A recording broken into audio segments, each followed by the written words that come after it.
All right, ladies and gentlemen, MrSotko here. Welcome back to the channel. Got another episode of, oh boy, what did Craig Wright say now? This isn't the most important news of the day, but I just can't help putting him first because he's just so funny.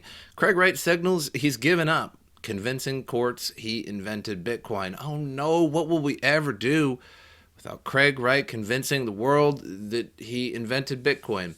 I think at this point, even if he invented Bitcoin, it probably wouldn't matter. But I still think like a lot of people wouldn't like Bitcoin if he did invent Bitcoin. So I think he's kind of doing it like a disservice. Even if he did invent Bitcoin, he knows that like 90% of the world doesn't really like him, that actually knows him.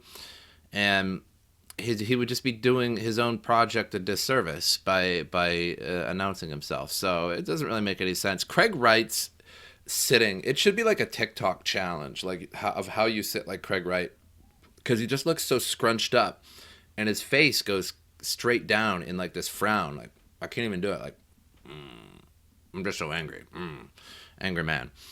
Anyway, Australian computer scientist Craig Wright may be ratcheting down a multi-year effort to convince courts that he's Satoshi Nakamoto. It says, I've been too angry for too long as I cared for external validation. We know. That ends. The only validation I seek now is from my family and from seeing my ideas come to fruition and to be used by the world. That's the way it should be. Not everyone wants what I have to offer. What do you have to offer? I mean, you got the whole Bitcoin, whatever variant, 4,000th variant that somebody's made up.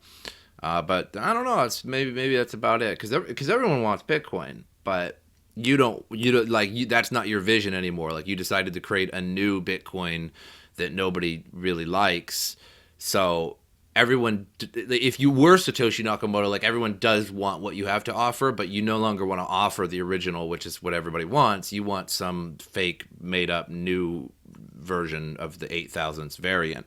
So Craig Wright just doesn't make sense. He's just so amazing. Like everything he says, like none of it makes sense. He just doesn't get it. He's trying to portray Satoshi Nakamoto, but then he doesn't want to act like it, and he wants to act like Satoshi Nakamoto wants to make an 8,000th variant of Bitcoin. And you can't make this up. You know what I mean? He said it. Wright first caused an uproar in the Bitcoin community in 2016. Which he claimed with questionable evidence to be Bitcoin's inventor. He's since gone to court defending his claim, filing lawsuits containing accusations from libel to copyright infringement. And after 6 years in the spotlight, Wright seemed to suggest via Twitter on Wednesday that he would finally put his Satoshi Court crusade to rest. Well, I'll tell you what, like nobody has made a news article about Craig Wright since that court case was won, that he apparently has the right to this 1 million Bitcoin. That, I mean, let me just give just like 30 seconds here. The court case was over 1 million Bitcoin that he supposedly had from Dave Kleiman, that we don't even know if Dave Kleiman actually had, and we don't even know if this 1 million Bitcoin exists because he just supplied to the courts some random addresses, several of which were proven to be actually not his, and sort of woke up from dormancy in the midst of this. So he just randomly put, like, I could do that. Anybody could do that. You could just go back in the blockchain long enough and then just copy a whole bunch of public keys and then be like, yeah, this is a list of all the Bitcoin I own. But that doesn't necessarily mean you even own the Bitcoin or that the Bitcoin basically even exists or isn't just dormant. So did he win 1 million Bitcoin? This is it. This is the response. That's what I got out of all of it. I followed that whole thing for like a year and a half. And what's the end result? MrSotko, what's the end result of that? You seem to be the expert. You followed this for the whole long time. Does he actually have 1 million Bitcoin? There was supposed to be some courier or something, some kind of magic Disney courier that was supposed to fly like a cherub and with like a little fat baby with wings and shoot an arrow with private keys on it. Who knows? Did it even exist? Even if he lost and the Kleiman family was awarded this 1 million Bitcoin, could they even get the Bitcoin? No, because there were no private keys. The whole thing didn't make sense. Like, what was it even over exactly? Nobody had the private keys to this. It didn't exist. So it's just amazing. It's so amazing. It's one of the most amazing things in crypto is the whole Craig Wright and Craig Wright court case thing. There was never even 1 million Bitcoin. Nobody had the private keys to it. So what are we even fighting for? It's like a safe at the bottom of the ocean that nobody can get, or like it was launched into space and it's outside of the solar system now, and it's like that was my money, right? And another person was like, no, that was my money, and it was awarded to one of them in a court case, and they're like, yeah, but like it's just tumbling through space at like Voyager 1 speed, just whoosh, just by, you know what I mean? It's gone. It's not recoverable. It's amazing. Moving on to actual real news. FTX founder Sam Bankman-Fried, to be released on $250 million in bail, will live with his parents. So he was sent to the United States.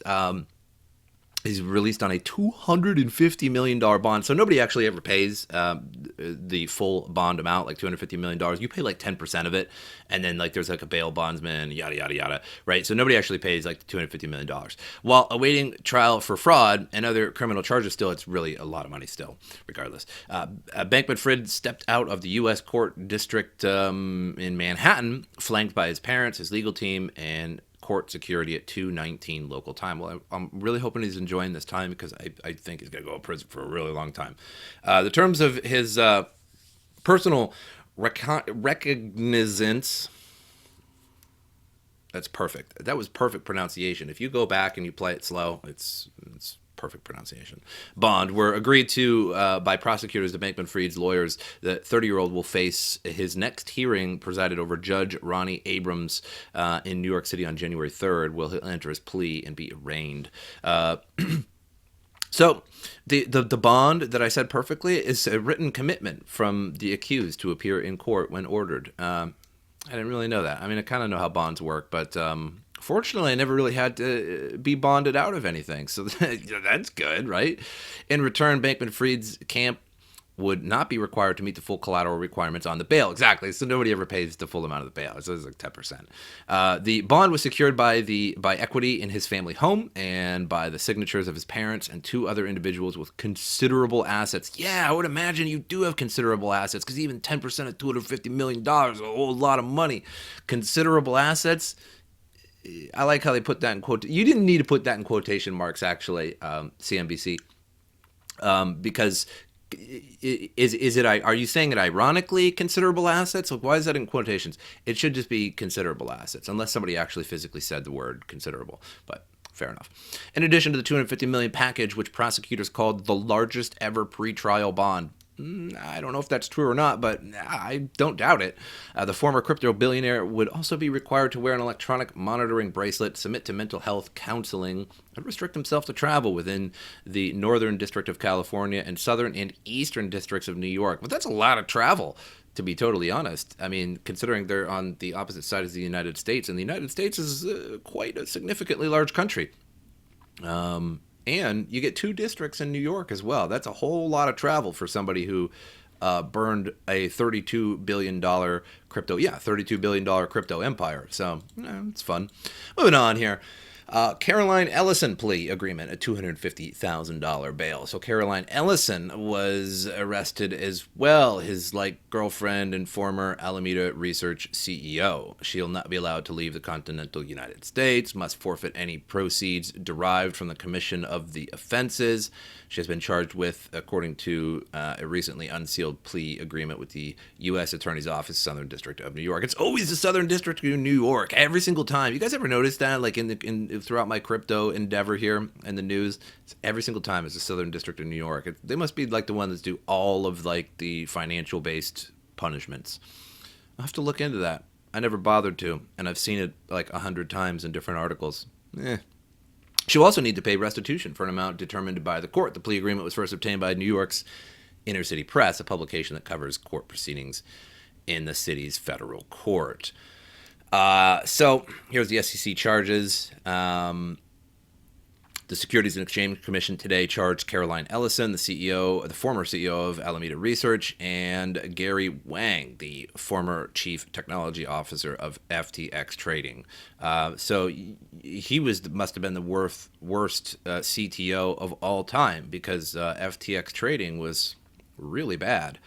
For their roles in a multi-year scheme to defraud equity investors in FTX, the crypto trading platform co-founded by Samuel Bankman-Fried and Wang, investigations into other security law violations and into other entities and persons relating to the alleged misconduct are ongoing, and a whole bunch of other gibberish.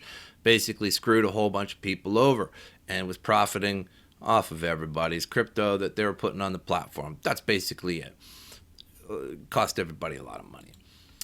Moving on here to FTX case may bring SEC one step closer to banning crypto exchanges. Now, is this ever going to happen in the United States? This is referring basically to the United States from anybody watching from abroad. I don't know about that. That's going to be a tough one because three major exchanges that I know of, actually, well, technically there's four. There's Binance US, which is, everybody doesn't seem to like Binance US. There's Kraken. There's Gemini, which is run by the Winklevoss twins, who are just like ultra billionaires or something. Coinbase, which is, I would argue, is the best and biggest exchange of the United States. I don't know if that's actually true volume-wise, but I would argue that it's the best one.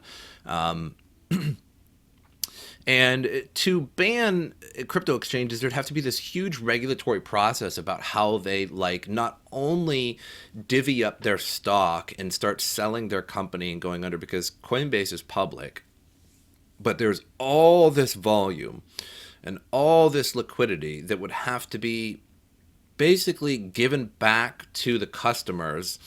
And so they'd end up sending emails out. You have 90 days to recover your crypto or something like that. We're going under. Like the SEC shut us down, and 90 days to recover your funds, to log into the website and make sure you send them to a different wallet, etc. And not everybody's going to do that, just because some people will think the email's a scam, or they won't even get the email, or they'll just, because who even checks their email anymore? I guess I kind of do, but you know what I'm saying? There's going to be a lot of lost crypto.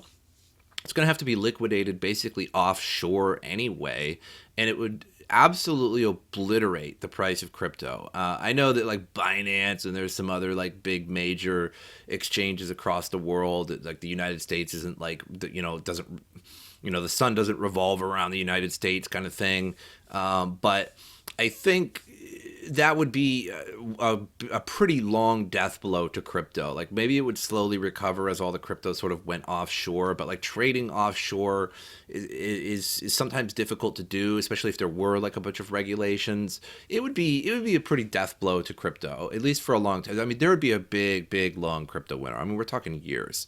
And you think the price of Bitcoin is low now? That would be really bad. The Securities and Exchange Commission appears to be compiling legal ammunition to take the beating heart of the global crypto economy, centralized crypto exchanges. And the agency's unfolding case against FTX reveals arguments that could further that strategy. And then, with regulation, Americans might not be able to even interact with centralized crypto exchanges across the globe. And yeah, sure, you can do it a VPN or something like that. I get it. But cashing out would be very difficult. Most people would just give up. And, that's kind of already the case in New York and in the state of New York. The state of New York is one of the most restrictive financial states in the United States. And it's hard to even get Coinbase accounts going and trade various cryptos. Gambling is basically impossible unless you're at a casino, of course. Things like that. So it would be New York State just expanded across the United States. That would be very, very bad for crypto, because New York State is very bad for crypto. On Wednesday, the SEC announced charges against two key allies of disgraced FTX founder Sam Bankman-Fried, Caroline Ellison, former CEO of FTX's affiliate trading firm, and Gary Wang, an FTX co-founder, in addition to revealing that Ellison and Wang flipped on Bankman-Fried and are now fully cooperating with federal authorities.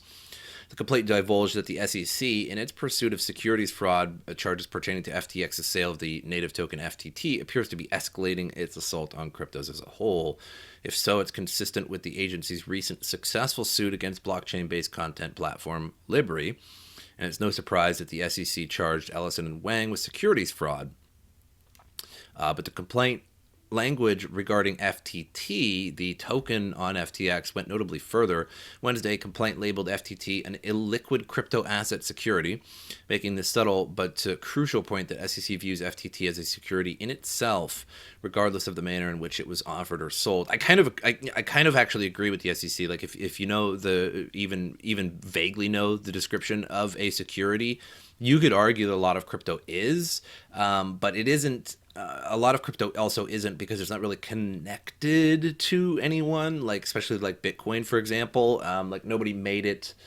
No corporation made it that gave you the idea that this would go up in value. Satoshi Nakamoto never did that, and there's nobody to connect it to, etc. They did that with Ethereum, which I found a little shocking, because there's definitely an Ethereum Foundation and development group. But I guess they didn't, and that's fine. I actually prefer it that way, that they are not considered securities, because then it's easier to trade them, buy them, make money off them, etc., or lose money. Sure, why not? But FTT as a security, yeah, totally. I think like BNB is also kind of a security, like any kind of like KuCoin coin or whatever they call it. I can't remember what the abbreviation of their token platform is, or platform token, but those are definitely securities. They're made by the exchange to go up in value, to allow you to have lower fees. They're like coupons that are supposed to appreciate or depreciate, so that are offered by a centralized authority. And so yeah, for sure, like that definitely sounds to me, in my naivety of the law in that sense, like a security. But calling FTT an exchange crypto security token, that was integral to FTX. While seemingly semantic, the difference between pursuing an action against a company for offering an asset as a security and labeling an asset inherently a security in all contexts marks a shift in the SEC's decades-long approach to security regulation. The change could mean a potentially substantial escalation in the agency's effort to regulate the crypto industry. If the SEC can get courts to agree that crypto tokens like FTT are securities, regardless of how they are offered, the agency would be able to go after more than just the projects that create those tokens. The SEC could target any intermediary that sells those tokens in any context. In such a scenario, major crypto exchanges like Coinbase, Kraken, and Binance would be exposed to immense legal liability and either permitted to participate in crypto-wary registered exchanges like the New York Stock Exchange, or shut down. So yeah, I think, over the next few years, particularly because of FTX, I think it was coming anyway. Like this was sort of a long time coming, like full crypto regulation. Like, what are you selling, and who are you selling it to, and how are you selling it? And a lot of these platforms do have their own token, which I don't want to have to say it, but I mean, it's pretty security like. If you make your own crypto platform token, and then if you're selling that token, or you're allowing it to trade back and forth, so either exchanges will have to get really clever, and corporations will have to get really clever about how they do it. Like, hey, we don't offer that on our platform, so we don't have to actually participate in those particular regulations. Or they will have to just go through the New York Stock Exchange. And when that happens, trading crypto is going to be much harder.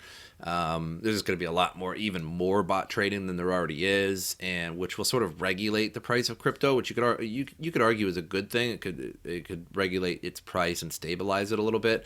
Because if you have so many bots, and you have the ability to put it on the New York Stock Exchange, where there's like supercomputers trading back and forth. Bitcoin goes up $1, it's traded. It's sold. And when it goes down $1, it's bought, right? Because if you're buying millions of dollars at a time, you're making millions of dollars at a time by just going up and down $1, regardless of even fees. Even if there was significant fees involved, you're still making some kind of profit, and you can just automatically do that. And then that's why it would not go to like 60,000, because it would have already long been sold by bots and computers as it goes. And it's kind of what happens with stock too. Stock is also, of course, regulated by how much the company is making and speculation and stuff like that. But there's so many bots trading it back and forth. That's why you never see Apple stock like move all too significantly, a few bucks in a day, and you're like, wow, that's crazy. Whereas crypto is just, one day it's $16,000, and you go to sleep, you wake up $21,000 Bitcoin. Like, what even happened overnight? Moving on here to CoinMarketCap, $810 billion market cap. So we're still just going down. I remember couple videos back, I was talking the 860 some billion. So we're down even further.